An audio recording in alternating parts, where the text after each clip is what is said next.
जल्दी से ले आने वाला प्रभु यीशु मसीह की हरि पवित्र नाम में सब पवित्र लोगों को मसीह देता हूँ। ताकि तुमको आएगा करके आशा था, लेकिन अभी तक नहीं पहुँचा।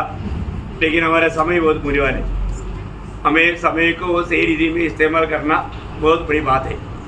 तो बहुत प्रार्थना के साथ आज भी जरूर प्रभु यहाँ पर आया हुआ हर एक लोगों का अवस्था जानकर प्रभु हमसे बोलेगा, है ना। प्रभु को मतलब प्रभु की उपस्थिति में खड़ा हो गया तो प्रभु जरूर हमारे लिए बात देगा। प्रभु को बहुत धन्यवाद देता हूँ। हमेशा दूसरे की अपेक्षा में तैयारी बिना नहीं रहना, हर समय तैयार रहना है। तो आज प्रभु ने हमें मतलब सीखने के लिए एक अच्छा विषय दिया है। मतलब पौलुस का दृष्टि में बाइबल में 7 मनुष्य है। परमेश्वर मतलब प्रभु का श्रेष्ठ दास पौलुस का दृष्टि में 7 मनुष्य, वो 7 मनुष्यों के बारे में एक छोटा सा स्टडी है ना, बहुत आशीर्वाद रहेगा। तो मतलब बहुत प्रार्थना के साथ अगर हम सुनेगा तो प्रभु हमारा हर एक लोगों का अवस्था जान करके प्रभु हमसे बोलेगा और बातचीत करेगा।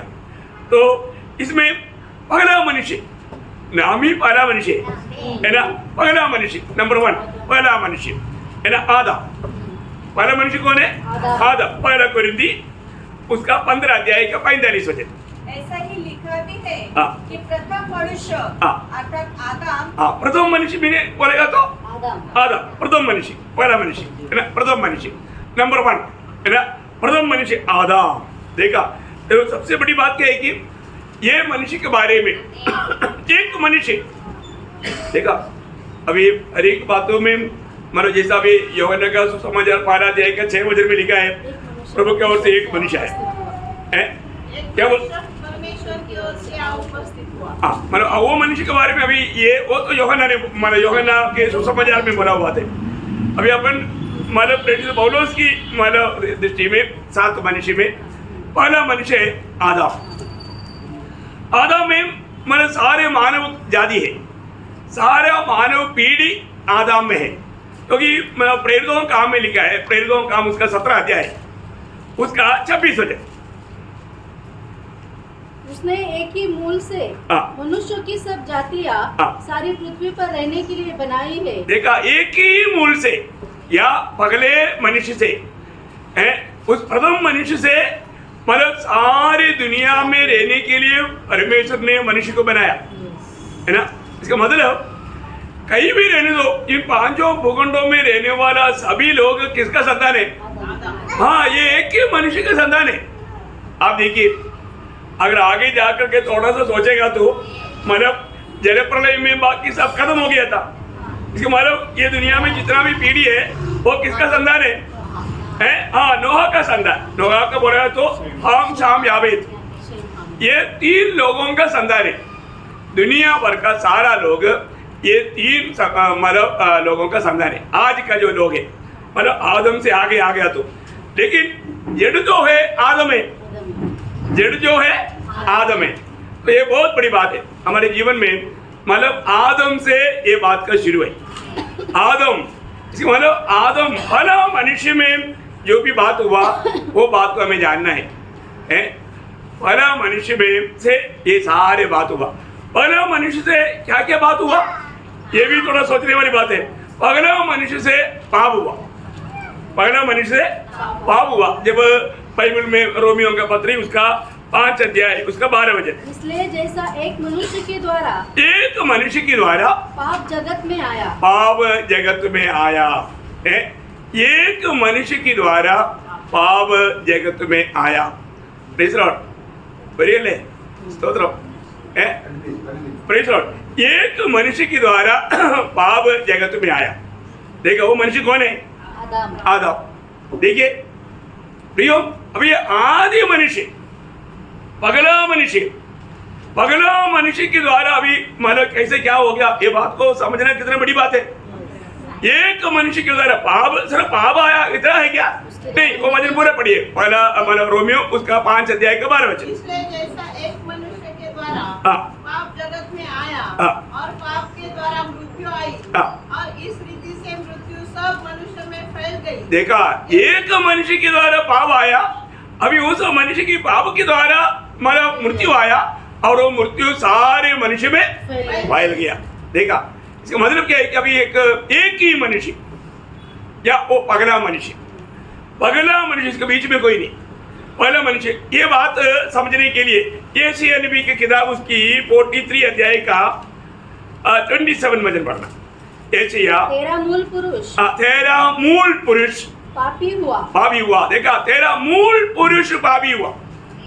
प्रयोग बहुत बड़ी बात है ना। मतलब ये सारे बात तो बाइबल में ही मिलता है। वही बात होशिया नबी में भी है। होशिया उसका 6 अध्याय उसका 7 वचन। होशिया नबी की किताब उसका 6 अध्याय का 7 वचन। परंतु उन लोगों ने आदम के समान वाचा को तोड़ दिया। आदम की समान क्या किया? वाचा को तोड़ दिया। प्रयोग एक बात जरूर जानना, मतलब मनुष्य कभी भी पाप का गौरव नहीं समझता है ना। पाप का गौरव नहीं समझता। आज प्रभु में आने के बाद में बहुत लापरवाही का जीवन बिताने वाले लोग बहुत हैं। एक बात जानना, अब अगर हम ऐसा सोचेगा तो एदन वाटिका में क्या हुआ, एक तो फ्रूट तो खाया ना है, उसके लिए इतना बड़ा सजा एदन वाटिका से ही वार किया है नहीं। लेकिन प्रभु जो करता है अच्छा करता है। सबसे बड़ी बात वो हमारी बड़ी फायदा के लिए था। तो सबसे बड़ी बात और मनुष्य उसको क्या क्या अपनी सोच समझ के अनुसार क्या क्या व्याख्या दे सकते वो बता लगे। लेकिन तभी भी प्रभु ने हमारे लिए एक अनोखा मार्ग तैयार किया था ना। हमारा प्रभु का हमारा कार्य सब अनादिकाल से ये बहुत बड़ी बात है ना। हमारी चुनौती तक कब हुआ? जगत की उत्पत्ति से पहले। देखा है ना, जगत की उत्पत्ति से पहले प्रभु यीशु मसीह में हमें चुना। किस लिए चुना? उसके निकट प्रेम में पवित्र और निर्दोष। एफिसियों का पत्री 12 अध्याय का 4 वचन है, सबको मालूम है।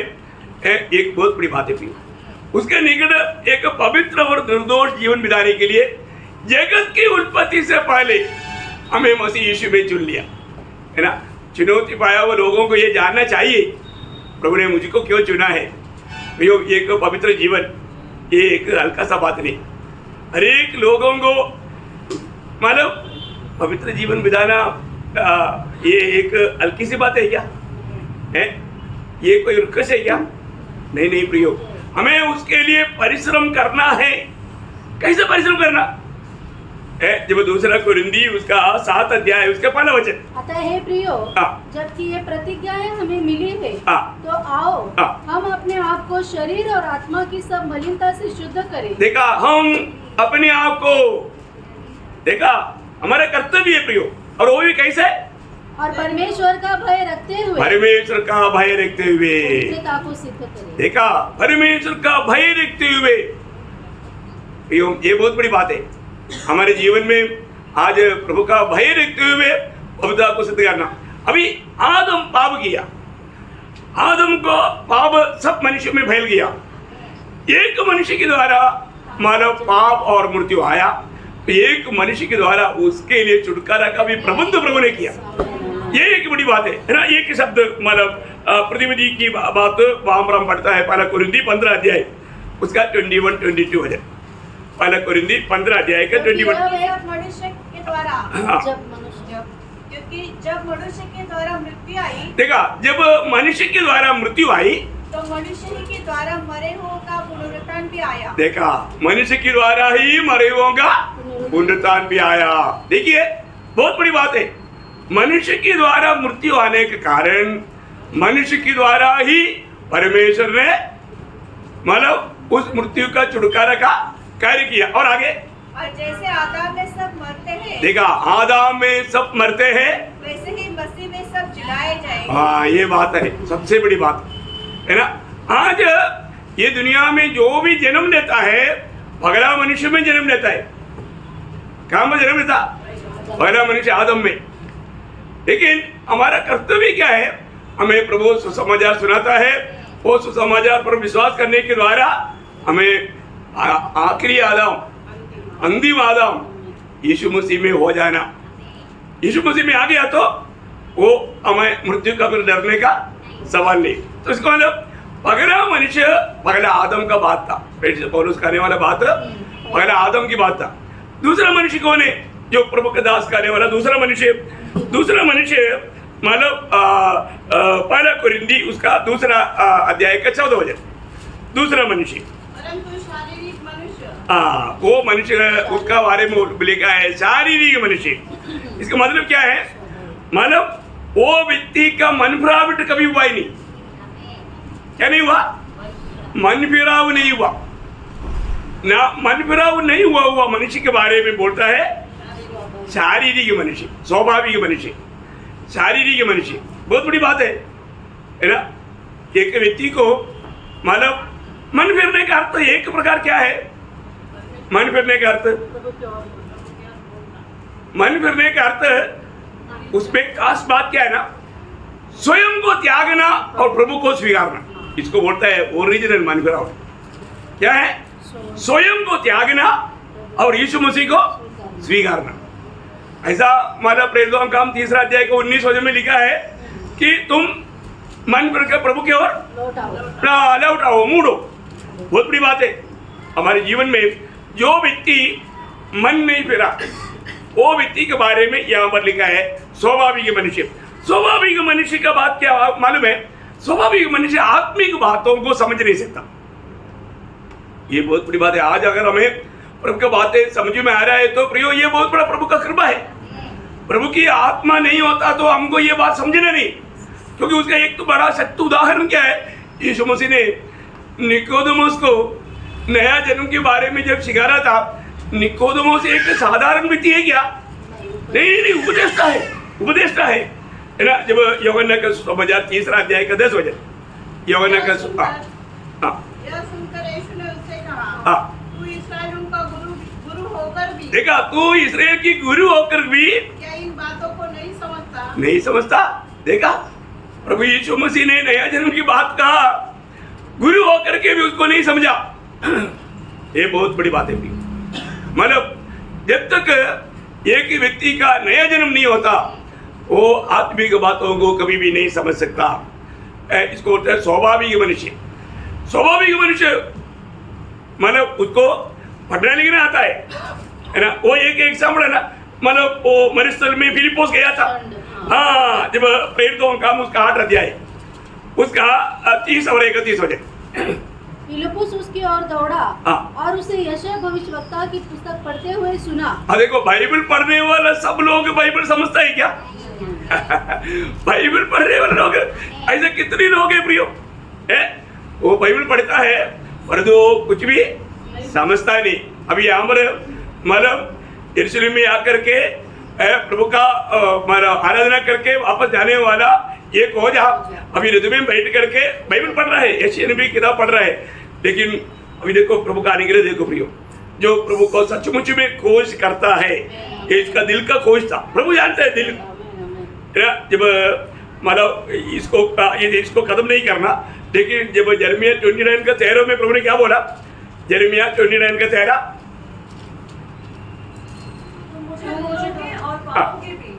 क्योंकि तुम अपने संपूर्ण मन से मेरे पास आओ। हाँ, देखा, अभी हृदय में बैठ करके भी क्यों ना हो, परंतु खोजा संपूर्ण मन से खोज में था, है ना। संपूर्ण मन से खोज में था। ये क्यों जानता?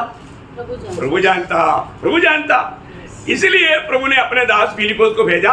अभी वापस प्रेरितों का में पढ़िए आप उसका 30-31। और पूछा, तू जो पढ़ रहा है क्या उसे समझता भी है? उसने कहा, जब तक कोई मुझे न समझाए तो मैं कैसे समझूं? इसका मतलब क्या है कि प्रियो, मानो ये प्रभु का वचन है। ये वचन बिल्कुल आत्मा की प्रेरणा से लिखा हुआ वचन है। वही आत्मा जब हमारे में रहेगा तभी हम वो बात को समझ पाएगा। नहीं तो ये बाइबल पढ़ने वाला, अभी ऐसा कितने लोग है ना, कितनों विद्वान लोग। मैं आपको कई बार बताया, मतलब मुझे कॉलेज में सिखाया हुआ एक प्रोफेसर है ना, डोमिनिक साहब। एक बार मतलब मैंने उनके साथ सुसमाचार बांटने के लिए गया तो उन्होंने बोला, टोमी क्या तुमको मालूम है मैं कौन है? मैं बोला, क्या सर आप क्या ऐसा बोलते हैं? हाँ, ऐसा नहीं, मतलब ओशाना बाइबल मतलब इंग्लिश से मलयालम में ट्रांसलेशन करने वाला मैं हूँ। हाँ, देखा अभी वो व्यक्ति ओशाना बाइबल बोल के मतलब रोमन का जो होंगे एक बाइबल है, वो बाइबल को परिभाषा करने में मेन लीडर था। मेरे बोले सर मैंने कब बोला आपने ये नहीं किया वो नहीं किया, लेकिन आपका नया जन्म हुआ है क्या? वो क्या है? हाँ वही तो बात है। ये बात आपको नहीं समझा। आप जरूर परिभाषा कर सकता है, आप ट्रांसलेशन कर सकता है, पर तू बाइबल समझे क्या? नहीं, जब तक उधार नहीं पाएगा प्रयोग नया जन्म नहीं होगा, ये बाइबल की बात नहीं समझेगा।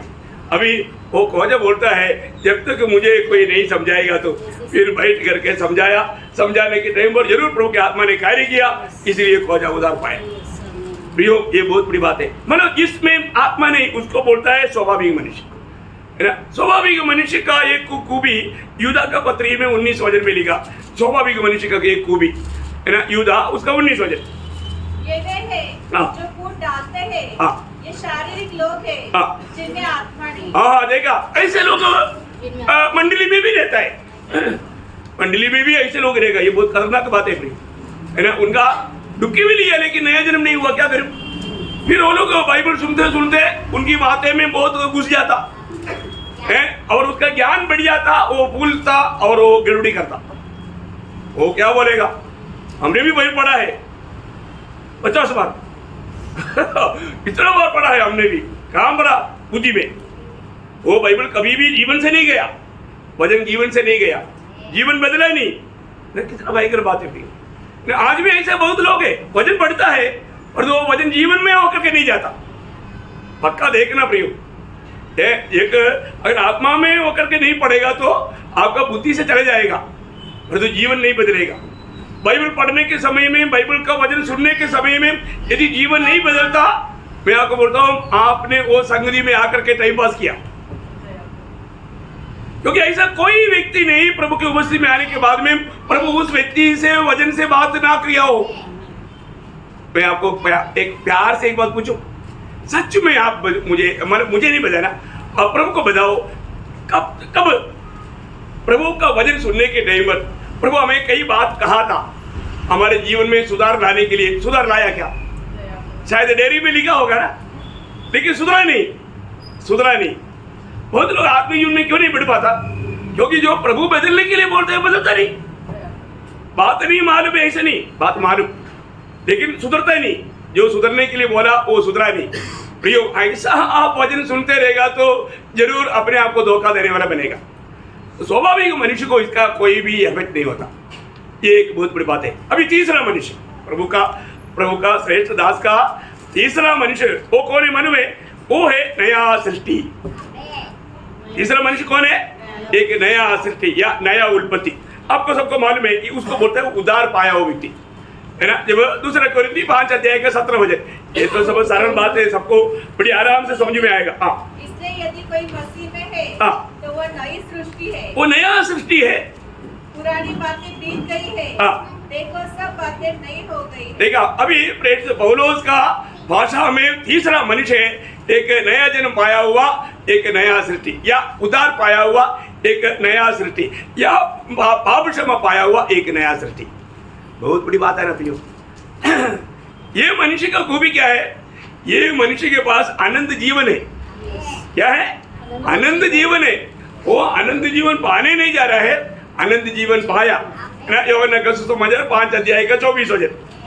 ये सब वचन बहुत सरल है, आपको मालूम। कुछ नए लोग उनके लिए मतलब अपन पढ़ते जाता है। मैं तुमसे सच सच कहता हूँ, जो मेरा वचन सुनकर मेरे भेजने वाले पर विश्वास करता है, अनंत जीवन उसका है। देखा, अनंत जीवन उसका है और उस पर दंड की आज्ञा नहीं होती, परंतु वो मृत्यु से पार होकर जीवन में प्रवेश कर चुका है। देखा, जीवन में प्रवेश कर चुका है, वो जीवन में है ना। बहुत बड़ी बात है ना। अनंत जीवन हमें मिला। नरक में भी अनंत काल का जीवन है, लेकिन वो जीवन नहीं है, ये प्रभु के साथ में रहने वाला जीवन है ना। बहुत बड़ी बात है। मैं एक बात आपको बताऊं, ये जिसने अनंत जीवन पाया उसको स्वर्ग में अवकाश है। वो स्वर्ग का वारिस है।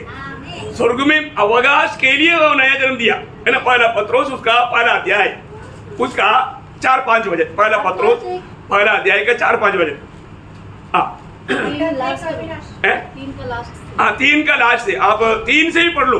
3 से 5 तक। हमारे प्रभु यीशु मसीह के परमेश्वर और पिता का धन्यवाद हो, जिसने यीशु मसीह के मरे हुए में से जी उठने के द्वारा अपनी बड़ी दया से हमें जीवित आशा के लिए नया जन्म दिया, अर्थात एक अविनाशी और निर्मल और अजर मिरास के लिए जो तुम्हारे लिए स्वर्ग में रखी है। देखा प्रियो, हम लोग वास्तव में इस दुनिया में रहते वक्त में स्वर्ग में मेरे लिए क्या क्या है करके ये ज्ञान भी कितना अच्छी बात है ना। एक बात है प्रियो, हम लोग इस दुनिया में इस अच्छा स्वर्गीय ज्ञान पा करके उसका योग्य जीवन नहीं बिताया तो अनंत काल में कितना बड़ा नुकसान हो जाएगा, है ना। इस समय में हमें प्रभु का वचन के द्वारा मिलने वाला वो जो प्रकाश जो है वो कितना श्रेष्ठ है। वचन प्रभु हमें जो बताता है प्रियो, उसको हमें समझना चाहिए। जो भी नया जन्म पाया उसको स्वर्ग में अवकाश है, कभी ना मिटने वाला अवकाश है।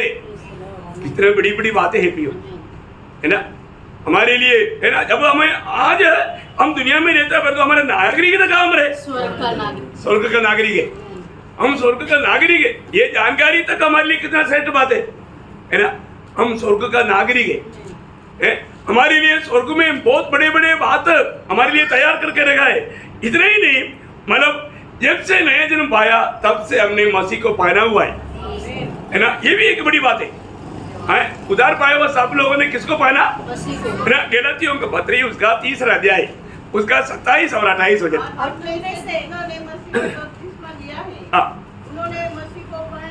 उन्होंने मसीह को पहन लिया है। अब न कोई यहूदी रहा और न यूनानी, न कोई दास न स्वतंत्र, न कोई नर न नारी, क्योंकि तुम सब मसीह यीशु में एक हो। देखा, तुम सब मसीह यीशु में एक है। प्रभु में आने के बाद में हम सभी लोगों ने, है ना, मसीह को पहन लिया है। मैं आपको बताना चाहता हूँ, अनेक उधार पाए हुए लोग आत्मिक जीवन में थोड़ा भी उन्नति पाया है तो एक दूसरे में किसको दिखना चाहिए, मसीह को। इसलिए प्रभु के लोग मिलने के टाइम पर बहुत आनंद होता है। जिसको ये प्रकाश नहीं है ना उसको आनंद नहीं मिलता। इधर भी हमें आनंद मनाना चाहिए और आनंद काल में है ही है। आनंद काल में जरूर हम एक दूसरे को जरूर प्रशंसा करेगा, तारीफ करेगा। कल भी हमने एक वचन पढ़ा था, है ना, दूसरा कोरिन्थी 12 अध्याय से है, उसका 14 वचन में है ना। दूसरा कोरिन्थी, तुमने से कितनों ने मान लिया है कि हम तुम्हारे घमंड का कारण है। हम तुम्हारा घमंड का कारण, देखिए, हम लोग तुम्हारा घमंड का कारण, साथ ही साथ वैसे ही तुम भी प्रभु यीशु के दिन हमारे लिए घमंड का कारण, हमारे लिए घमंड का कारण। देखा, ओ पवित्र लोग आपस में घमंड का कारण है। हम एक दूसरे को बोलेगा, अच्छा हो गया सर आप मिल गया रास्ते में, हमको ये भी सीढ़ी मालूम नहीं था, ये सुसमाचार आपके द्वारा सुना, अच्छा हो गया हमने हमारा उधर पाया। उस समय वो क्या बोलेगा, वो बोलेगा तेरे जैसे एक नहीं मिलेगा तो मेरे को तो ट्रॉफी थोड़ी मिलता। ये मुकुट मिलने का कारण हो गया ना, प्रशंसा का मुकुट मेरे सिर में आने के कारण तेरे जैसे एक मिल गया तो तू मेरे लिए प्रशंसा और हम तेरे लिए प्रशंसा। देखा, दोनों आपस में संगति का गौरव एक्चुअली बहुत लोग नहीं जानता। मैं आपको बताना चाहता हूँ, जो प्रभु की संगति में रहता है तो उसको आपस का संगति भी चाहिए। वो दर्शन नहीं है तो उसका बराबर बैलेंस में बढ़ने वाला बात नहीं। मैं आपको बताना चाहता हूँ, अगर कोई बोलता है मैं प्रभु के साथ 10 घंटा बिताता हूँ, फिर संगति में जीरो, मैं आपको बोलता हूँ उसका एक ही पंख होगा। एक पंख का पक्षी क्या करेगा, उड़ेगा तो आगे बढ़ेगा नहीं, चक्कर काटते रहेगा, बढ़ेगा नहीं, आगे नहीं बढ़ेगा। प्रियो, जरूर प्रभु ने संगति, प्रभु का संगति दिया, प्रभु के साथ संगति, बहुत लोगों के साथ का संगति, ये दोनों बहुत जरूरी बात है। इसमें कभी भी लापरवाही नहीं करना। जितना तक सभी लोग, सुनने वाले लोग इसको बहुत गौर से समझना प्रियो। इसको मतलब नया जन्म पाया, हमने कैसे नया जन्म पाया, वचन के द्वारा। कई लोग बोलते हैं ना, हमने मतलब नया जन्म पाया क्या, हाँ फिर क्या किया, बपतिस्मा लिया। बपतिस्मा में नया जन्म होता है क्या? नया जन्म पाया वो लोगों के लिए बपतिस्मा है। बपतिस्मा में नया जन्म बोल करके आएगा तो तुरंत समझने का इसका उद्धार नहीं हुआ। इसका उधार नहीं हुआ, क्योंकि प्रभु का वचन साफ बताता है। अभी आप देखो, मतलब ऐसा भी कितने लोग अपने रास्ते में मिलता है। प्रियो, उद्धार कैसे मिलता है? उद्धार कोई कर्म करके मिलता है क्या? अगर बपतिस्मा के द्वारा उद्धार है तो इसको वाला हमको पुराने नियम में जाना पड़ेगा। नया नियम हमारे लिए व्यर्थ हो गया। उद्धार कभी भी कर्म के द्वारा नहीं, है ना? क्योंकि एफेसियों का पत्री 2 अध्याय का 8-9 वचन में लिखा है, क्योंकि विश्वास के द्वारा अनुग्रह से ही तुम्हारा उद्धार हुआ है। देखा, अनुग्रह ही से तुम्हारा उद्धार हुआ। और यह तुम्हारी ओर से नहीं, तुम्हारी ओर से नहीं, तुमने डुबकी लिया इसलिए उद्धार मिला, ऐसा ही क्या? हाँ, फिर तो एक बात मैं आपको बताता हूँ, और डुबकी लेने से उद्धार होता तो मैं पक्का थोड़ा दाम चुकाना पड़ेगा तो भी महाराष्ट्र में मिलने वाला 8-10 पहलवानों को लेता और भारत में मिलने वाले सबको ले जाके नदी में डुबाता। डूबने के बाद में उद्धार हो गया ना? होता है क्या? नहीं होता, नहीं होता प्रियो, नहीं होता। उद्धार अनुग्रह से होता है, अनुग्रह से विश्वास करने के द्वारा। देखिए, बहुत बड़ी बात है ना। और ये कब होगा? वचन जब आपके पास आएगा। मैं आपको बोलना चाहता हूँ ना, इतना साफ साफ लिखा है। प्रेरित पौलुस बोलता है ना, पहला कोरिन्थी 4 अध्याय उसका 15 वचन में, पहला कोरिन्थी 4 का 15, क्योंकि यदि मसीह भी तुम्हारे सिखाने वाले 10,000 भी होते तो भी तुम्हारे पिता बहुत से नहीं, इसलिए कि मसीह यीशु में सुसमाचार के द्वारा, सुसमाचार की द्वारा मैं तुम्हारा पिता हूँ। देखा है, सुसमाचार, गुड न्यूज। प्रियो, ये बहुत बड़ी बात है। प्रेरित पौलुस बोलता है, तुम्हारा उद्धार हुआ, तुम्हारा नया जन्म हुआ, ये सुसमाचार के द्वारा हुआ। याकूब क्या बोलता? याकूब पहला अध्याय का 18 वचन, हाँ, याकूब पहला अध्याय का, ये तो देखो नया लोग भी है इसलिए मैं आपको पढ़ा रहा हूँ, ऐसा जरूरत नहीं है अपने को, आपको मालूम है। हाँ, उसने अपनी ही इच्छा से हमें सत्य के वचन के द्वारा उत्पन्न किया। देखा, सत्य के वचन के द्वारा हमें उत्पन्न किया या हमें नया जन्म दिया। अभी प्रभु का मतलब मुख्य चेला बोलेगा तो प्रेरित पत्रोस ने क्या बोला? पहला पत्रोस पहला अध्याय का 23 वचन, परमेश्वर के जीवित और सदा ठहरने वाले वचन के द्वारा नया जन्म पाया। देखा, क्लियर साफ यहाँ पर पत्रोस ने एकदम पूरा बंधन तोड़ करके बता दिया, वचन की द्वारा नया जन्म पाया। प्रियो, ये बात को हमें जानना बहुत जरूरी बात है। इसका मतलब जो भी नया जन्म पाया है उसका जीवन बदल गया, उसका जीवन बदल गया। नया जन्म पाए हुए लोगों को प्रभु का वचन सुनेगा तो उसमें उन्नति है, बढ़ोतरी है। और नया जन्म पाए हुए लोग एक प्रकार मसीह का पत्र है। 2 कोरिन्थी 3 अध्याय का 3 वचन में, 2 कोरिन्थी 3 अध्याय का 3 वचन, यह प्रकट है कि तुम मसीह की पत्री हो। देखा, ये प्रकट है तुम मसीह की पत्री हो। उसको ज्यादा विवरण करने की जरूरत नहीं। प्रियो, प्रभु में नया जन्म पाए हुए अनेक लोग यीशु मसीह को पढ़ सकेगा, यीशु मसीह उसमें देख पाएगा, है ना? हर एक लोगों में जो भी नया जन्म पाया उसमें कोई जात भेद नहीं, है ना? कोई मतलब कोई किसी प्रकार का कोई भेद नहीं।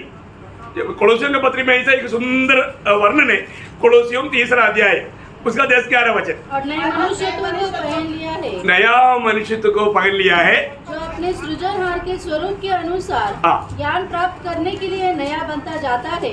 उसमें न तो यूनानी रहा, न यहूदी, न खतना रही, न जंगली, न स्तुति, न दास और न स्वतंत्र, केवल मसीह सब कुछ और सब में है, सब में है। ओह, मैं आपको बताना चाहता हूँ, इन वचनों को ठीक से अगर हम जानेगा तो उसका सही प्रकाश में देखेगा तो हम एक दूसरे में किसको देखेगा? मसीह को देखेगा। इसलिए हमको एक दूसरे को मिलने के लिए तड़प रहता है ना? प्रियो, बहुत बड़ी बात है। ये जो मसीह यीशु में है वो एक नया मनुष्य है, नया सृष्टि है, नया मनुष्य। ये था प्रेरित पौलुस का तीसरा मनुष्य। और चौथी मनुष्य कौन है मालूम है? चौथी मनुष्य एफेसियों का पत्री उसका 4 अध्याय का 22 वचन। चौथी मनुष्य क्या मालूम है? वो है पुराना मनुष्य। क्या है? पुराना मनुष्य। देखा, एक पुराना मनुष्य भी है। मैं एक बात आपको बताना चाहता हूँ, हम लोग हमारा आत्मीय जीवन में है ना, उद्धार पाने के बाद में भी हमारा पुराना मनुष्य अभी तक हमारे साथ है। क्या है? पुराना मनुष्य अभी तक है साथ में, लेकिन हमें वो पुराना मनुष्य को कहाँ देखना है? सूली में। हाँ वहां पर हमारा विजय है। नहीं हम लोग बहुत बार हमको ये बात मालूम है, प्रभु यीशु मसीह मर गया तो यीशु मसीह हमारा पापों को भी लेकर मर गया, सबको मालूम, सही बात है ना। यीशु मसीह मर गया तो हम भी मर है ना, यीशु मसीह मर गया तो हमारा पापों को लेकर मर गया, है ना। जब पहला पत्रोस दूसरा अध्याय का 24 वचन में लिखा है, वो स्वयं आप ही हमारे पापों को अपनी देह पर लिए हुए क्रूस पर चढ़ गया। अभी हमारे पापों को लेकर चढ़ गया मालूम, पर तो हमारे पुराने मनुष्य को भी लेकर मर गया, कैसे कितने लोग मालूम है? वो बहुत लोग मालूम नहीं, इसलिए ठोकर खाता है। हमारे आत्मीय जीवन में ठोकर खाने का एक बहुत बड़ा वादा क्या मालूम है, हमारे पुराने मनुष्य को भी प्रभु ने सूली पर लेकर के मरा, है ना। जब रोमियो का पत्री उसका 6 अध्याय का 6 वचन, हम जानते हैं कि हमारा पुराना मनुष्यत्व उसके साथ क्रूस पर चढ़ाया गया। देखा प्रियो, बहुत बड़ी बात है। ये जानकारी बहुत लोगों को नहीं, और ये जानकारी के अनुसार का जीवन नहीं। एक बात खतरनाक बात बताओ, ये अनुभव में जीवन नहीं बिताएगा तो पुनरुत्थान की बातों पर ठोकर खाएगा। उसके 8 वचन पढ़ना। इसलिए यदि हम मसीह के साथ मर गए तो हम देखा, यदि हम मसीह के साथ मर गया तो मतलब हमारा पुराना मनुष्य अगर उसके साथ मर गया तो देखा वहां पर, तो जब भी जहां पर आता ना समझ रहा खतरा है, तो हमारा विश्वास यह है, देखा जैसा भी मतलब दूसरा तिमोथी 2 का 11 में लिखा है, मतलब कष्ट सहेगा तो राजी करेगा। तो ये जो तो जहां पर भी आता ना वहां पर बड़ा खतरनाक चेतावनी है। यहाँ पर मर गया तो हमारा विश्वास यह है कि उसके साथ जिएंगे भी। देखा, उसके साथ जिएंगे। प्रियो, प्रभु के साथ जीने वाला अनुभव, हमारा पुराना मनुष्य प्रभु के साथ मारा गया सूली पर, इसका सही प्रकाश पाना प्रियो। सर्व यीशु मसीह ने हमारे पापों को लेकर मर गया, ऐसा नहीं हमारा पुराना। इसलिए ना मैं आपको बताया, मतलब कई बार बताया वचमनी को, मतलब वो ट्रेन की यात्रा में जवान लोग ताश खेलने के लिए बुलाया, बोला मैंने हाथ नहीं लाया, फिर ये और वो तो यीशु मसीह का है। ये हाथ किसका है? यीशु मसीह का है। अभी जो भी दिखता है किसका है? हाँ, यीशु मसीह का है, यीशु मसीह का है। वो ये बात किसको मालूम? जो पुराना मनुष्य प्रभु के साथ मर गया उसको मालूम है ना। कितना बड़ा बात है। इसका मतलब क्या है कि यहाँ पर जो बोलने वाला मनुष्य, पुराना मनुष्य, ये मनुष्य का एक बड़ा धोखा। जब एफेसियों 4 अध्याय के 22 वचन हमने पढ़ा नहीं, हाँ, कि तुम पिछले चाल चलन के पुराने मनुष्यत्व को जो भरमाने वाली अभिलाषाओं के अनुसार भ्रष्ट होता है। देखा, अगर इस मनुष्य का क्या बात हुआ करके सही रीति में प्रकाशन नहीं पाया, वह व्यक्ति भ्रष्ट बन सकता है, भ्रष्ट हो सकता है। देखा, जैसे बोम भ्रष्ट हो गया ऐसे जिंदगी भ्रष्ट हो जाएगा। समझ में आया? खतरनाक बात है प्रियो। भरमाने में जल्दी आएगा, फिर ऐसे व्यक्ति धोखा में बढ़ेगा। ये तीसरा चौथा मनुष्य का खूबी है। पांचवा मनुष्य कौन है? पांचवा मनुष्य है शारीरिक मनुष्य। क्या बोलता है? शारीरिक, मलयालम की जड़ी है, हाँ देखी है ना। हाँ, वो मनुष्य का बात क्या है आपको मालूम है? वो मनुष्य मतलब पहला कोरिन्थी उसका 3 अध्याय 1 से 4। हे भाइयों, मैं तुमसे इस रीति से बातें न कर सका जैसे आत्मिक लोगों से, परंतु जैसे शारीरिक लोगों से, और उनसे जो मसीह में बालक है। मैंने तुम्हें दूध पिलाया, अन्न न खिलाया, क्योंकि तुम उसको नहीं खा सकते थे, वरन अब तक भी नहीं खा सकते हो, क्योंकि अब तक शारीरिक हो। इसलिए कि जब तुम में डाहा और झगड़ा है, तो क्या तुम शारीरिक नहीं और क्या मनुष्य की रीति पर नहीं चलते? क्योंकि जब एक कहता है मैं पौलुस का हूँ और दूसरा मैं अपुल्लोस का हूँ, तो क्या तुम मनुष्य नहीं? बोलने का अर्थ क्या है प्रियो? मन फिरने के बाद में भी या नया जन्म होने के बावजूद भी जैसे आत्मीय जीवन में बढ़ना चाहिए वो बढ़ोतरी नहीं हुआ। देखा, आज ऐसे कितने लोग हैं प्रियो, आत्मीय जीवन में जैसे बढ़ना चाहिए बढ़ा नहीं, इसलिए प्रभु का काम में नहीं आता। आज ये अवस्था में बहुत लोग हैं। वो ध्यान से सुनना है। ये अवस्था में बहुत लोग हैं मंडली में, नया जन्म पाया है लेकिन उनका बढ़ोतरी नहीं हुआ। अभी तक तो बहुत लोगों को ये नहीं मालूम मेरा उद्धार करने वाला प्रभु को मेरे बारे में क्या निश्चय है। समझ में आया? आत्मीय जीवन में अभी एक बच्चा जब तक थोड़ा बड़ा नहीं होगा वो बच्चे को घर का कोई भी कामों के बारे में जिम्मेवारी नहीं लेगा। अब अगर तो थोड़ा बढ़ गया तो उसको मालूम पड़ता है अरे कम से कम मेरे को प्लेट तो धो कर रखना चाहिए, आटा गूंद कर ले सकता है, पानी पड़ कर ला सकता है, कुछ तो काम उसको बिना बोलते करेगा। मैं तो सोचता है कि अपने अजय के घर में जाता है तो मेरे को पानी पिलाना नहीं आया, हाँ वो अपना अर्पण, मम्मी बोलने की जरूरत नहीं, तुरंत तो जा करके ग्लास धो करके पानी लाकर देता है। बताओ छोटा बच्चा कितने साल है वो? 5 साल का, कोई बोलने की जरूरत नहीं, उसको मालूम है मतलब घर में गेस्ट आ गया है उनको पानी पिलाना है। देखो कितना बड़ी बात है। ऐसे तो मनु करता है लेकिन मनु तो पढ़ा है ना, अर्पण के साथ देखेगा तो अच्छा बात है, तारीफ की बात है। कई लोग करता है क्या, मांगना पड़ता है। अभी यहाँ पर भी ऐसे बातें हुई। आप भी लोग, आप मुझे बताओ मंडली जीवन में आने के बाद में कितना साल हो गया, मंडली के लिए उपयोगी है क्या? ऐसे ही कुर्सी भरने के लिए आता है क्या? किस लिए आता? आता जाता, थोड़ा ध्यान से सुनना कौन सा विभाग में आता है करके।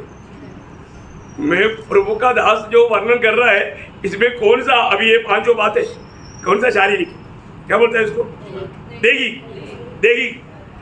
देगी अवस्था में जो है वो आत्मीय जीवन में ना बढ़ने के कारण प्रभु को उसका कोई उपयोग है ही नहीं। प्रभु उपयोग नहीं कर सकता है तो फिर क्या काम का है? इतना प्रभु में आकर के इतना साल हो गया और जो मंडली के लिए कोई उपयोग ही नहीं। घर में भी उपयोग है क्या? अपने को पालना भी जरूर प्रभु में आने के बाद में समय के अनुसार। इब्रानियों का पत्री में लिखा है, इब्रानियों का पत्री 5 अध्याय उसका 12 से 14 तक वचन। समय के विचार से तो तुम्हें गुरु हो जाना चाहिए। देखा, गुरु होना चाहिए। देखो गुरु होना चाहिए। अबे कितना प्रभु में आकर कितना साल हो गया, 10 साल हो गया, गवाही देना भी नहीं आता, प्रार्थना करना भी नहीं आता। कितना मैंने धोखा की बातें भी है। सबका ध्यान इधर ही है क्या? समझ में आ रहा है? प्रियो, मेरा आत्मिक उन्नति कहाँ पर है, मैं आत्मीय जीवन में कहाँ पर है, जैसा मैं बढ़ना चाहिए एक आत्मीय जन बन करके मैं जीवन बिता पा रहा है क्या? ये बात को थोड़ा समझना चाहिए ना प्रियो। अभी भी अगर वो नाटापन का अनुभव है, बड़ा हो गया अभी भी कुपी बोतल, 12 साल के बच्चों को अभी भी कुपी में क्या बढ़ोतरी है प्रियो? धोखा। अरे एक लोग, मैं आपको बोलता हूँ मतलब कोई बड़ाई की बात नहीं, मैंने 6 महीना उधार पाने के बाद 6 महीने के बाद में मैं जब गाँव गया, मुझे आउटरीच मीटिंग में मेरे गवाही देने के लिए और संदेश देने के लिए मेरे को प्रेरणा मतलब लोगों ने मैंने प्रोत्साहन दिया। अब मैं आपको बताऊं, मेरा पहला गवाही और मेरा संदेश 1 घंटे का, देखो, और वो भी ओपनर मीटिंग। आपको मालूम है ओपनर मीटिंग में खड़ा होएगा तो इधर खड़ा होने करके गवाही देने के टाइम पर नया लोगों को क्या लगता, कांपता, पूरा नहीं बोल पाता, आधा बोल के बैठ जाता। अभी आप देखो, ये प्रभु का कृपा है, ये है प्रभु का कृपा, प्रभु के आत्मा के भरपूरी, प्रभु के हाथ में इस्तेमाल करना है तो समर्पण करो। ये कोई मनुष्य का कोई भी नहीं, मैं तो कुछ भी नहीं जानता था, लेकिन कौन बोला? प्रभु बोला। और वो लोग बोलते हैं नहीं तो भी झूठ बोलते हैं, कम से कम 4-5 साल तो हो गया होगा। देखो मैं अब यहाँ उनको क्या बताऊँ, है ना, उनको विश्वास नहीं कर पाता था। प्रियो, एक बात है, प्रभु की माना सहारा लेकर के आगे बढ़ेगा तो, प्रभु में समर्पण करेगा तो प्रभु जरूर इस्तेमाल करेगा। प्रियो, आज हमारे आत्मीय जीवन का अवस्था क्या है? सही में एक अच्छा रीति में बढ़ करके दूसरे को भी प्रोत्साहन दे पा रहे क्या? अभी भी विश्वासी को धक्का मारने वाला बात, चलो ना, आओ ना, मीटिंग है ना, मालूम नहीं है क्या? ऐसे सोचना पड़ता है। कितना दुख भरा बात है प्रियो। प्रभु में आने के बाद में हमें दूसरे को भी, आत्माओं को भी जीत कर लाना हमारा कर्तव्य है। आज हमारा आत्मीय जीवन में हमारा ग्रोथ कैसा है, हमारा आत्मीय जीवन की उन्नति कैसा है? दूसरे लोगों को कोई मतलब समझाने के लिए आता है कि नहीं? दूसरे लोगों को सुसमाचार देने के लिए आता है कि नहीं? ये बात को परखना चाहिए। हर एक बहुत लोग है ना, कई बातों में लोग घमंड करता है, लेकिन उनको प्रभु के लिए वो इस्तेमाल में नहीं आता। प्रियो, यहाँ पर हम देखते हैं कि आत्मीय जीवन का नाटापन वो हमें बहुत बड़ा धोखा देगा। वो लोग फिर क्या करता है? जब रोमियो के पत्री उसका 7 अध्याय उसका 14-15 वचन, हम जानते हैं कि व्यवस्था तो आत्मिक है, परंतु मैं शारीरिक और पाप के हाथ बिका हुआ हूँ। देखा, अभी भी वो पाप में डूबा हुआ है। और आगे, जो मैं करता हूँ, मैं जो करता हूँ उसको नहीं जानता, क्योंकि जो मैं चाहता हूँ वह नहीं किया करता, परंतु जिससे मुझे घृणा आती है वही करता हूँ। देखा, आत्मीय जीवन में सामर्थ्य नहीं है तो प्रियो वो जैसा जीना चाहेगा, जो जैसा प्रभु की इच्छा रहता है, वो कभी नहीं हो सकता है ना। हमें अपने जीवन को परखना है प्रियो। आज मेरा कोई ऐसे लोगों का ऊपर के विचार भी नहीं होगा। उसका 8 अध्याय में आएगा, तो रोमियो के पत्री बहुत ध्यान से पढ़ना चाहिए। उसका 8 अध्याय का 5 से 9 तक वचन पढ़ना।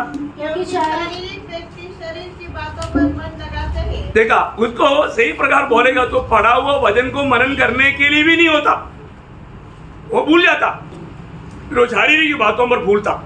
देखिए, ये शारीरिक व्यक्ति का एक खूबी है प्रियो, नया जन्म पाया लेकिन अभी भी उनका मन अभी भी शारीरिक बातों पर है। और आगे, परंतु आध्यात्मिक आत्मा की बातों पर मन लगाते हैं। शरीर पर मन लगाना तो मृत्यु है, परंतु आत्मा पर मन लगाना जीवन और शांति है। क्योंकि शरीर पर मन लगाना तो परमेश्वर से बैर रखना है, क्योंकि न तो परमेश्वर की व्यवस्था के अधीन है और न हो सकता है। देखो वो, और आगे, और जो शारीरिक दशा में है, वे परमेश्वर को प्रसन्न नहीं कर सकते। इसका मतलब क्या है प्रियो? शारीरिक अवस्था में आत्मिक जीवन में मतलब जीवन बिताने वाले लोग प्रभु को प्रसन्न करने वाला एक जीवन नहीं बिता सकता। इसका मतलब अभी हमारे अपने जीवन को परखना है, मैं अभी भी मतलब एक आत्मिक है या शारीरिक है ना। हमारा शारीरिक जीवन के अनुभव हमारे लिए आनंदता के लिए बहुत बड़ा धोखा की बात बन जाएगा। वहाँ पर भले और विश्वासियों कहने के लिए हमारे पास कोई गुण नहीं रहेगा। तो पौलुस का दृष्टि में 5वां मनुष्य, अभी कितना देखा? 5 देखा ना। पहला मनुष्य और स्वाभाविक मनुष्य और नया मनुष्य, और 4वां था पुराना मनुष्य, और अभी 5वां शारीरिक मनुष्य, और 6वां कौन सा है? आत्मिक मनुष्य का बात क्या है? मतलब जो भी प्रभु देता है वो बात समझ सकता है, ना। जब पहला कोरिन्थी उसका 2 अध्याय उसका 12 वचन, पहला कोरिन्थी, संसार की आत्मा नहीं, परंतु वह आत्मा पाया है जो परमेश्वर की ओर से है, कि हम उन बातों को जाने जो परमेश्वर ने हमें दी है। देखा, प्रभु ने जो भी दिया हुआ बातों को हम समझ पाएगा। कौन? आत्मिक जन। देखिए, अभी भी हम बैठ करके पढ़ने हमारा वचन सुनने के टाइम पर बहुत लोगों को ये बात समझ में नहीं आ रहा है। उधर पाया है, नया जन पाया है, परंतु उनका हमारा आत्मिक जीवन में उन्नति नहीं पाया, ग्रोथ नहीं हुआ है। इसे बढ़ना चाहिए, बढ़ा नहीं, नाटा हो गया। प्रियो, वो लोगों को ये बातें ठीक से समझ में नहीं आएगा, तो फिर उनको लगेगा बोर लग रहा है, ऐसे भी लग सकता है, नींद भी आ सकता है ना। परंतु आत्मिक जन बहुत दिलचस्पी के साथ, क्योंकि आत्मिक जन को ये बात समझ में आता, एक बात जल्दी समझ में आता। समझना। उसका 15 वचन पढ़ना, 2 का 15। आत्मिक जन सब कुछ जानता है। देखा, आत्मिक जन सब कुछ जानता है। प्रियो, आत्मिक जन ने तो सब समझ पाएगा। आत्मा पाने के बाद में हमें एक आत्मिक जन बन करके जीना चाहिए। मसीह की आत्मा पाने के बाद में हम एक आत्मिक जन नहीं बना तो प्रभु को कितना दुख रहेगा, है ना। प्रभु का दिल को उसका 8 अध्याय के 9 वचन में लिखा है, परंतु जबकि परमेश्वर का आत्मा में बसा हुआ है हाँ। तो तुम शारीरिक दशा में नहीं, शारीरिक दिशा में नहीं, परंतु आत्मिक दशा में हो। आत्मिक दिशा में है, आत्मिक दिशा में है। परमेश्वर की आत्मा पाया हुआ व्यक्ति उस आत्मा के अनुसार बराबर चलते रहेगा तो वो एक आत्मिक दिशा में जीने वाला व्यक्ति है। एक व्यक्ति आत्मिक है कि नहीं कैसे मालूम, उसका क्या फर्क है? हाँ, सब समझता है, लेकिन आत्मिक व्यक्ति बहुत काम का व्यक्ति है, क्योंकि आपको मालूम है आत्मिक जीवन में सब लोग बराबर नहीं दौड़ता। कई लोगों में आत्मिक जीवन में गिरावट आता, तो गिर गया वो लोगों को आत्मिक जन क्या करेगा? आत्मिक जन उनको वापस प्रभु में प्रोत्साहन करके लेकर आएगा। ये एक आत्मिक जन को पहचानेगा भी और उनको मदद करेगा, उनको वापस प्रभु में बढ़ने का कारण बन जाएगा। जब गलातियों का पत्री उसका 6वां अध्याय उसका 1 वचन। यदि कोई मनुष्य किसी अपराध में पकड़ा भी जाए तो तुम जो आत्मिक हो, सभी लोग नहीं जाएगा, शारीरिक लोग जाएगा तो और भी गिर जाएगा, खतरा है बहुत। तुम जो आत्मिक हो नम्रता के साथ ऐसे को संभालो और अपनी भी चौकसी रखो। देखा, सच्ची बात है भी। सही प्रकार आत्मिक जन नहीं है तो बहुत गड़बड़े है ना। मैंने अपना राजेंद्र ने एक गवाही दिया था ट्रिवांड्रम में, तो मंडली का एक व्यक्ति कुछ दिन से मंडली में नहीं आया और पास्टर ढूंढ कर गया तो उन्होंने बोला क्या है उधर आने से क्या कुछ मानो खुशी मिलता है क्या? है मैं जहाँ पर जाता ना उधर बहुत खुशी है भाई। कहाँ जाता है? शैतान का वर्शिप में। कहाँ जाता? तो उसने बोला उधर इतना मजा आता है, चलो अभी मुझे मंडली को समझाना है। ऐसा बोल करके ये भी उसके साथ गया। कहाँ पर गया? शैतान की आराधना में। वो भी उधर का मेंबर बन गया। उधर का मेंबर बन गया। पास्टर जी दूसरा संडे को आराधना में नहीं आया, विश्वासी लोग ढूंढने लगे, कहाँ गया? मालूम पड़ गया वो उधर ही मिल गया। देखो कितना भयंकर बात है। ऐसा लोग है, अगर आत्मिक जन नहीं है तो क्या होगा? वो भी गिर जाएगा। जो लोग बाइक चलाकर जो है ना उनके साथ जो भी कार्य करना है तो सही में प्रभु की आत्मा का बड़ा अगुवाई चाहिए, और ऐसे नहीं है तो उनकी द्वारा उसको भी ठोकर खाने का बहुत बड़ा कारण है। इसलिए एक आत्मिक जन क्या करेगा? वो अच्छा समरिस्टन का काम करेगा। किसका काम करेगा?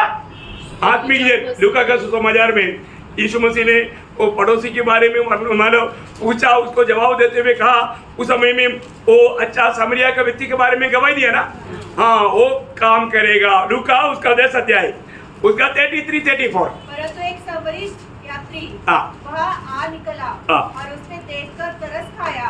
उसने उसके पास आकर उसके घाव पर तेल और दाखलस डालकर पट्टियां बांधी और अपनी सवारी पर चढ़ाकर सराय में ले गया और उसकी सेवा टहल की।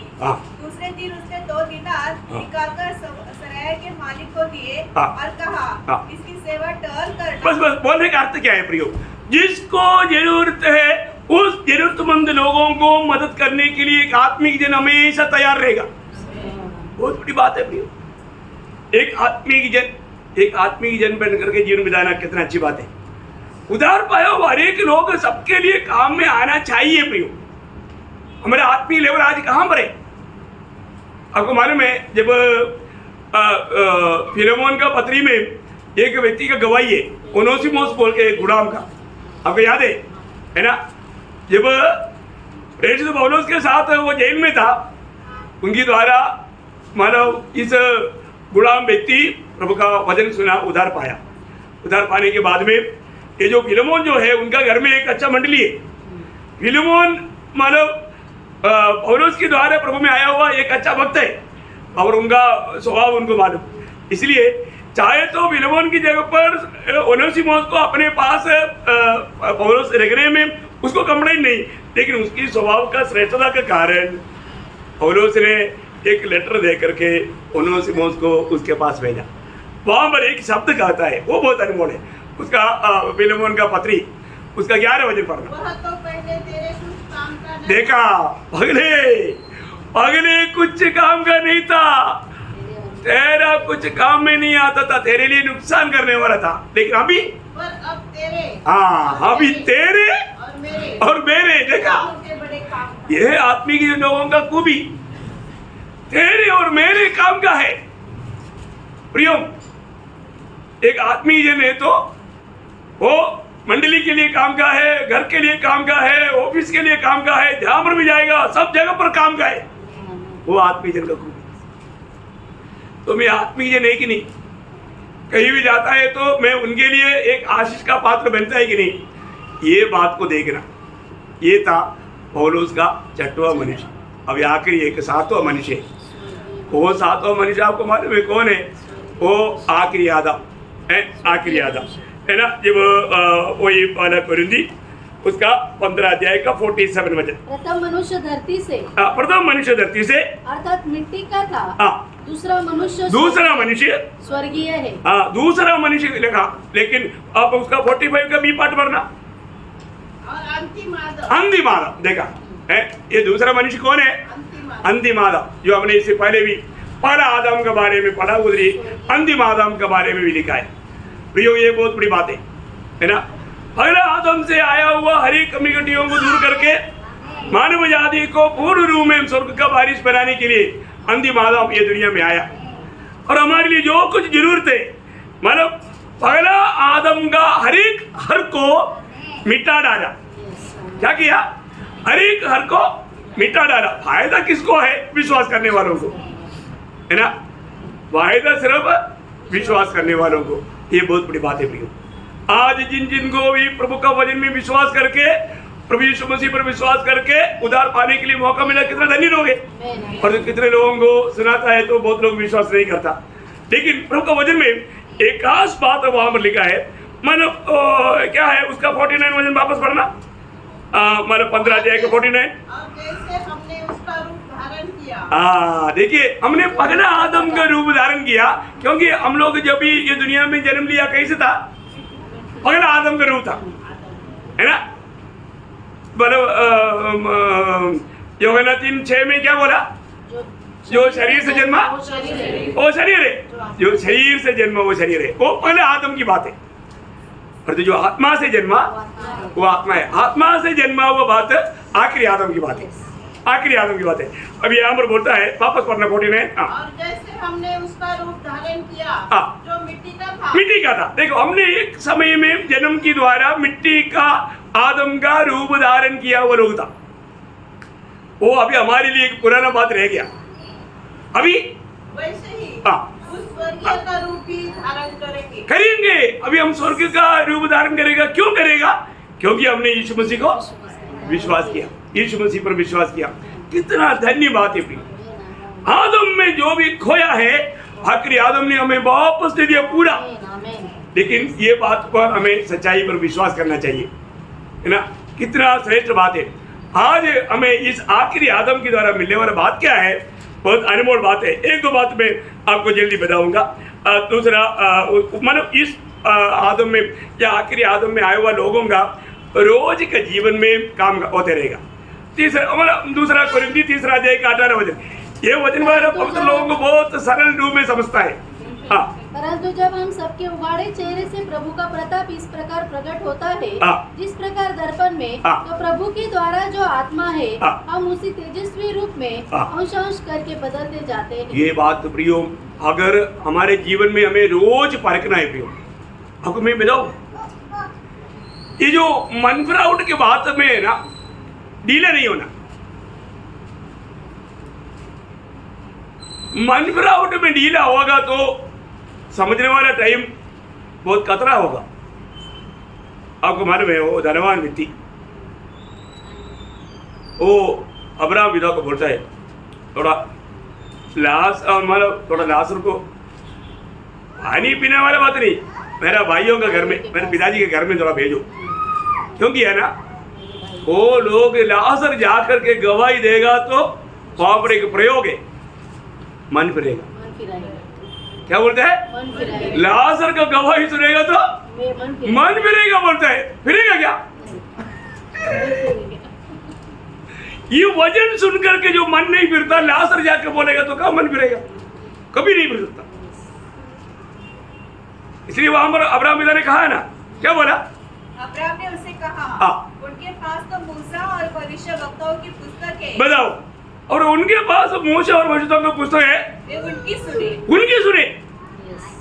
अगर उनका नहीं सुनेगा तो आगे उसने कहा, नहीं वे पिता अब्राहम, और यदि कोई मरे हुए में से उनके पास जाए तो वे मन फिराएंगे। ओ देखो, मन फिरेगा। अभी मन फिरो बोलेगा तो हम नहीं मन फिरेगा, नहीं मन फिरेगा तो वो धनवान जहां पर वहां मर जाएगा। रोज मन फिरना पे, मन कठोर ना करे, रोज मन फिरना, तो मन फिरेगा तो जीवन बदलेगा। कैसे बदलेगा? यीशु मसीह के जैसा। वाह वाह वाह, यीशु मसीह का रोज यीशु मसीह के स्वभाव में बदलते जाएगा, है ना। उसके लिए बोलता है ना, उसके लिए एक बड़ा मुक्तास हमारे अंदर है, क्योंकि अभी अपने को आत्मा का उद्धार मिला। रोज हम अपने प्राण का उद्धार पाते रहता है, लेकिन शरीर का उद्धार अभी तक नहीं होने के कारण हमारे अंदर आत्मा क्या करता है, जिसमें ये नया जन्म का कार्रवाई चल रहा है, जो सच्ची में प्रभु के आगमन में जाने वाला है, उनका जीवन का अनुभव क्या रहेगा? रोमियो 8:23 हो जाए। और केवल यही नहीं, पर हम भी जिनके पास आत्मा का पहला फल है, आप ही में कराते हैं। आप ही में कहलाता है। बोले बोलेगा तो वो तड़पते रहता है, प्रभु तू कब आएगा? वो तड़प है, जिंदगी में ऐसा तड़प है, आत्मा में वो तड़प है, मेरे प्रभु आ गया तो कितना अच्छा था, है। हाँ प्रियो, ये बहुत बड़ी बात है। हमारा बड़ा उदार पाए वो लोग, जो लोग मसीह यीशु में है, वे लोगों को कितना बड़ा जीवित आशा प्रभु ने दिया है ना। 2 शब्द जल्दी पढ़ कर खत्म करेगा। फिलिपियों का पत्र उसका 3 अध्याय का 21 वचन। प्रियो, प्रभु का आगमन से पहले ये काम नहीं होगा। वो अपनी शक्ति के उस प्रभाव के अनुसार, जिसके द्वारा वह सब वस्तुओं को अपने वश में कर सकता है, हमारे दीनहीन देह का रूप बदलकर अपनी महिमा की देह में अनुकूल बना देगा। Praise the Lord। प्रियो, उसके बारे में हम लोग कोई भावना भी कर सकता है क्या? नहीं है ना। हमारे भावना में आने वाले बातों से बहुत आगे होगा, हमें समझ में नहीं आएगा। अभी हमें कहीं भी जाना है तो हमारे सोच का स्पीड में चलता। अभी हम बोलेगा अमेरिका, वाशिंगटन, मतलब क्या बोलते, न्यूयॉर्क, तुरंत न्यूयॉर्क पहुंच गया। देखो फ्लाइट, नो फ्लाइट, देखा इतना स्पीड में चलने वाला एक शरीर। उधर ही डैडी का कॉन्फ्रेंस है, तुरंत स्वर्ग में कॉन्फ्रेंस में उधर ही पहुंच गया। ये कैसा मान पड़ेगा? हाँ बोलो ना। प्रभु के आगमन में आंख बंद करके खोलने के लिए टाइम कम रहता है। 1 सेकंड का दशवांश बोलता है, 1 सेकंड का भी दशवांश। आप बताओ, इतना टाइम में हम जुबान रो करके मतलब बादलों में मिलेगा प्रभु को। अब आते समझ सकता है? तो वो कैसे शरीर है? प्रभु यीशु मसीह का जैसा। ओ यो है। अभी हम कौन है? ब्याह को बताता हूँ। पहले योगन्नाथ 3 अध्याय 1 से 3 तक का वचन पढ़ करके है ना, आत्मा में ध्यान करेगा तो आंसू बहाते बिना और खुशी मनाते मनाते, आंसू बहाते बहाते आप, मैं आपको बोलता हूँ, आप एक तो मिट्टी खाएगा, ऐसा अनुभव आएगा। और इतना सुंदर वचन है ना, जल्दी पढ़िए। देखो, पिता ने हमसे कैसा प्रेम किया है कि हम परमेश्वर की संतान कहलाए, और हम है भी। इस कारण संसार हमें नहीं जानता, क्योंकि उसने उसे भी नहीं जाना। हे प्रियो, अब हम परमेश्वर की संतान हैं, और अभी तक यह प्रकट नहीं हुआ कि हम क्या कुछ होंगे। इतना जानते हैं कि जब वह प्रकट होगा तो हम भी उसके समान होंगे। हो, यीशु मसीह के समान होंगे, क्योंकि उसको वैसा ही देखेंगे जैसा वह है। और जो कोई वो उस पर यह आशा रखता है, एक जिम्मेवारी आखिरी में प्रभु ने दिया है। जिसको भी ये आशा है वो सोते नहीं रहना, वो अपने आप को वैसा ही, अपने आप को ऐसे ही पवित्र रखता है। प्रियो, ये बहुत बड़ा जिम्मेवारी है, जिम्मेवारियों को भूलना नहीं। तो अभी हमने बताया हुआ वो बात यहाँ पर समाप्त हो रहा है। प्रियो, ये है 7वां मनुष्य, है ना। तो इसको बोले पहला मनुष्य आदम, इसको मिट्टी से बनाया, इसको मिट्टी से बनाया, है ना। और दूसरा मतलब कौन था? शारीरिक मनुष्य, है शारीरिक मनुष्य। तीसरा कौन था? नया मनुष्य, है। चौथा कौन था? पुराना मनुष्य। और पांचवा कौन था? देही, देही शारीरिक। और छठवा कौन? आत्मिक। और सातवां कौन? दूसरा मनुष्य या स्वर्गीय मनुष्य या यीशु मसीह। वाह वाह वाह, ये था पौलुस का सातवां मनुष्य। Praise the Lord. ये सातवां मनुष्य का भाग अभी हम लेने जा रहे हैं, उसके साथ भाग बनकर के हमेशा लेने जा रहे हैं। कितना श्रेष्ठ अनुभव प्रभु ने उधार पाया हुआ पवित्र लोगों को दिया है। मैं प्रभु को बहुत धन्यवाद देता हूँ और मैं आग्रह करता हूँ आपको ये सातों मनुष्य के बारे में थोड़ा कुछ प्रकाश मिला होगा। ये प्रकाश में और भी बढ़ते जाओ, प्रभु का आगमन की तैयारी करते जाओ। प्रभु सबको होता है इन वचनों से आशीष दे, प्रभु को महिमा मिले। आमीन।